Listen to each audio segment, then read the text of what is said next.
안녕하십니까? 문제의 핵심을 콕콕 집어주는 천수답의 일요 칼럼입니다. 오늘은 도대체 이단이 뭔데요? 라는 제목으로 함께 생각해 봅니다.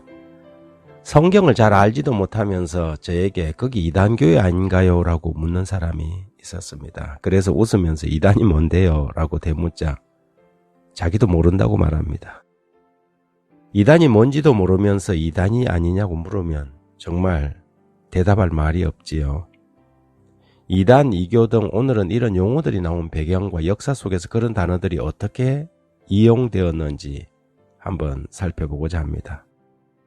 사전적인 의미로 이교란 기독교 이외의 자연 숭배나 다신교의 신앙을 넓게 포괄해서 지시하는 단어로 때로는 차별적 용어로 사용됩니다.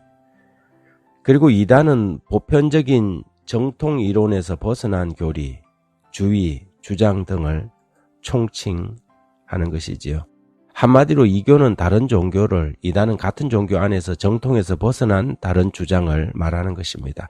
하지만 사실 이단이라는 헬라어 하이레이시스는 단지 유대교의 여러 종파를 구분하는 데 사용한 학파, 당파, 원래는 종파라는 뜻으로 사용되었습니다.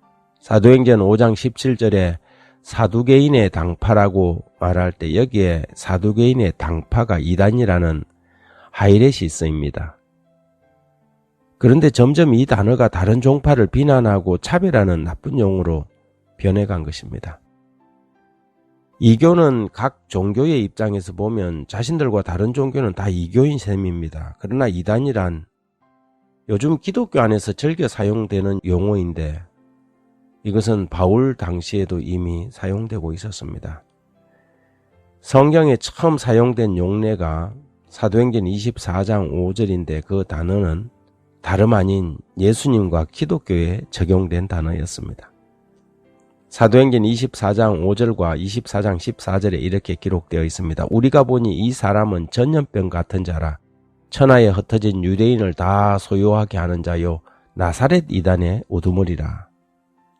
14절에는 그러나 이것을 당신께 고백하리이다. 나는 그들이 이단이라 하는 도를 따라 조상의 하나님을 섬기고 율법과 선지자의 글에 기록된 것을 다 믿으며 사도 바울이 예루살렘에서 유대인에게 붙잡혀 가이사라로 압송된 후에 대제사장과 유대인의 장로들이 변호사 드둘로와 함께 내려와서 바울을 고소할 때 그 논리가 바울은 나사렛 이단의 우두머리라는 것이었습니다. 하나님을 믿는다는 유대인의 관점에서 유대교를 위태롭게 한다고 판단되는 기독교는 이단이었던 것이지요. 나사렛 이단이란 예수님을 뜻하고 그 예수를 전하는 바울은 나사렛 이단의 괴수요 우두머리였던 것입니다. 바울 사도는 자신을 변호하면서 이런 고백을 남겼습니다. 나는 그들이 이단이라 하는 도를 따라 조상들의 하나님을 섬기고 율법과 선지자들의 글에 기록된 것을 다 믿으며 그들이 기다리는 바 하나님을 향한 소망을 나도 가졌으니 곧 의인과 악인의 부활이 있으리라 함입니다. 이것으로 말미암아 나도 하나님과 사람에 대하여 항상 양심의 거리낌이 없기를 힘쓰며 살았습니다. 라고 말이죠. 도대체 이게 무슨 말입니까? 하나님을 믿고 부활의 소망을 가지고 하나님과 사람들 앞에서 양심의 거리낌 없이 사는 사람을 왜 이단이라고 정죄하고 차별했을까요? 그것은 유대교의 횡포였습니다. 자신들의 종교가 기독교에 의해 사람들에게 주목받지 못하고 자신들의 형식적이고 사람을 살리지 못하는 그 영적 무기력함이 드러나면서 위태롭게 되자 방어 차원에서 이 새로운 교파를 이단이라고 못 박아버린 것입니다.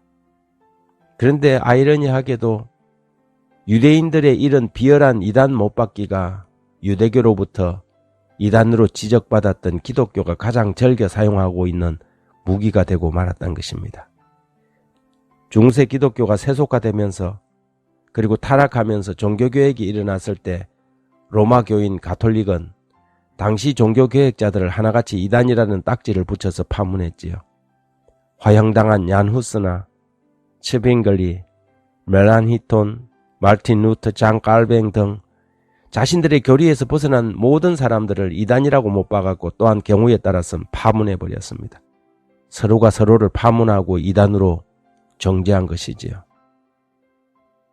한국 개신교회는 한때 천주교회를 이단이라고 비판하는 서적들을 번역해서 출판하고 쏟아냈습니다. 그러나 최근에 그런 주장들은 점점 사그라들고 점점 상호간의 밀월로 접어들고 있습니다. 그러나 자신들의 입장에서 소형 교단들에게는 여전히 이단 딱지를 붙여서 견지하는 횡포를 저지르고 있습니다. 초기 기독교 시절이나 유대교가 그리고 또 중세 가톨릭이 그렇게 한 것처럼 말입니다. 모든 성도들은 바른 교훈의 표준은 어떤 교파나 그 개인이 아니라 하나님의 말씀이라는 사실을 기억해야 할 것입니다. 이단적인 견해에 관한 어떤 결정도 분명한 성서적 증거에 기초해야지 시간이 가고 시대가 바뀐다고 슬그머니 바꿀 수 있는 그런 판단과 기준이라면 그것은 명백한 영적인 교만이며 마침내 책임져야 할 정죄받을 범죄입니다. 따라서 우리는 다른 사람의 믿음에 대하여 이단이라는 용어를 사용함에 있어서 신중하고 또 신중하고 또 신중해야 할 것입니다. 감사합니다.